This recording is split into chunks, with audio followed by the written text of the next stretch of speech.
Hi friends, ఈరోజు పిల్లలకి ఇష్టమైన వెజిటబుల్ కిచడీ ఎలా చేయాలో చూద్దామా. ముందుగా క్యారెట్, పొటాటో, అలాగే చిన్న టమాటో, క్యాప్సికమ్ కూడా చిన్న చిన్న ముక్కలుగా కట్ చేసుకొని చిన్న ప్లేట్లోకి తీసుకోండి. దాంతోపాటు పుదీనా ఉంటే వేసుకోండి, లేకపోతే లేదు.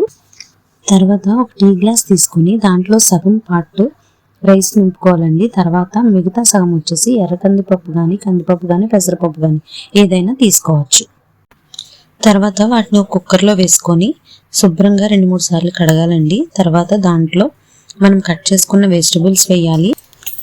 తర్వాత దాంట్లో చిటికెడు ఉప్పు, చిటికెడు కారం, అలాగే చిటికెడు పసుపు వేసుకొని గ్లాస్కి 2.5 గ్లాసుల వాటర్ వేసి తర్వాత చిటికెడు నెయ్యి వేసి మనం కుక్కర్ విజిల్ పెట్టుకోవాలండి. 4 విజిల్స్ రానివ్వాలి. మనం ఇప్పుడు స్టవ్ మీద పెట్టుకొని 4 విజిల్స్ రానిద్దాం. ఓకేనా.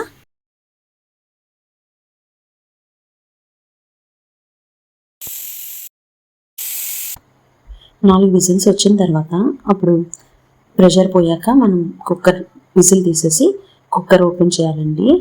ఉడికిపోయిన తర్వాత దాన్ని ఒకసారి కదిపేసి ఒక ప్లేట్లో వేసుకొని నెయ్యితో సర్వ్ చేస్తే పిల్లలు ఎంతో ఇష్టంగా తింటారండి. లక్కీ అయితే చాలా చాలా చాలా ఇష్టంగా తింటాడు.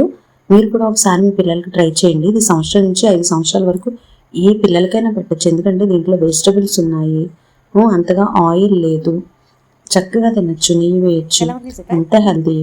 కాబట్టి మీరు కూడా మీ పిల్లలకి తినిపించారంటే వాళ్ళు ఇష్టంగా తింటారు, హెల్దీగా ఉంటారు. Thanks for watching.